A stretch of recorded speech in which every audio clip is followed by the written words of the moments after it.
مقصد کے لیے.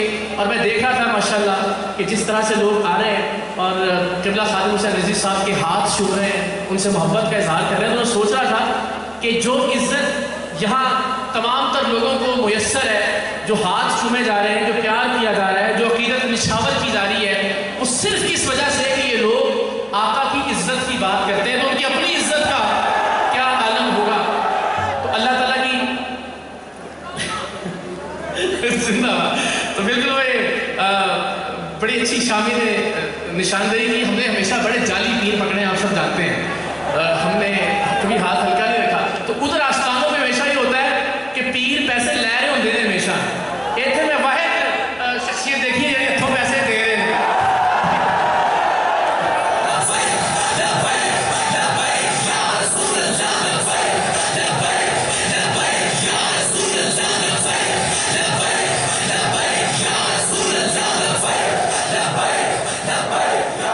تو بس ظاہر میں نے جس طرح عرض کیا تھا کہ گفتگو تو نہیں, میں نے ابھی قبلہ خادم حسین رضوی صاحب کے حوالے سے ساتھ رضوی صاحب فرما رہے تھے کہ وہ یہ کہا کرتے تھے کہ دنیا میں جس طرف سے بھی گھوم کے آ جائیں, جتنی مرضی جمع تفریق کر لیں, آ جا کے مرکز اور محور ایک ہی ذات ہے. تو وہ اس سے مجھے نعت کے دو شعر یاد آ گئے تھے. تو میں نے یہ تہیہ کیا تھا کہ گفتگو تو شاید نہ کر سکتے, کہ نعت کے دو شعر پڑھوں گا, تو چونکہ نیت کر لی ہے تو وہ دو شعر میں ذرا آج کے دن کی مناسبت سے عرض کر دیتا ہوں. اور مجھے امید ہے ذرا مختلف انداز ہے نعت کا, لیکن آپ جتنی محبت سے جتنے پیار سے سن رہے ہیں, مجھے اندازہ ہے کہ آپ انشاءاللہ العزیز اس کا لطف لیں گے. تو بالکل ایک الگ طرح کی نعت ہے, ذرا ذہنوں کو تیار کر کے سنیے گا. دو شعر اور اس کے بعد میں اجازت چاہوں گا مظفر واسی صاحب. مر کے اپنی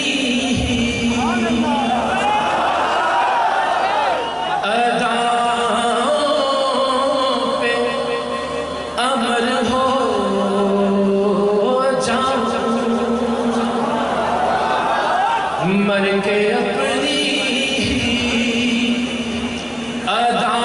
اداؤں پہ امر ہو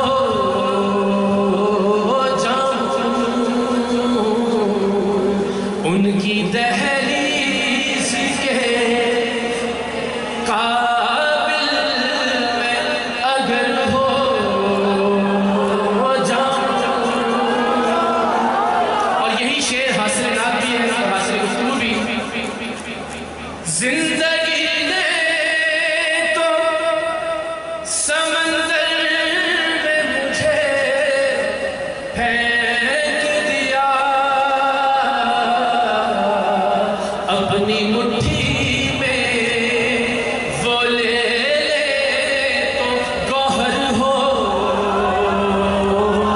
جاؤں. اور یہ شعر آپ سب کی سماعتوں کی نظر.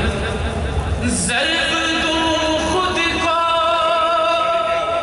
جو مجھ سے تو بنوں لاتعداد, ضرب دوں خود کو جو مجھ سے تو بنوں لاتعداد, اور وہ جو مجھ میں سے نکل جائے صفر ہو جاؤں, وہ جو مجھ میں سے نکل جائے صفر ہو جاؤں. آپ کی محبتوں کا بہت بہت شکریہ. اور میں پھر بس اس وعدے کے ساتھ کہ انشاءاللہ العزیز میں غریب سید ضرور ہوں, بزدل نہیں ہوں, یہ بھی آپ ہی گواہ انشاءاللہ العزیز. اور اللہ نے چاہا جہاں جہاں مجھے قبلہ صاحب رضوی صاحب باقی ہمارے علماء یاد فرمائیں گے, میں انشاءاللہ العزیز حاضر ہوں گا. اور یہ نعرہ انشاءاللہ العزیز آپ سب کے ساتھ مل کر ہم لگاتے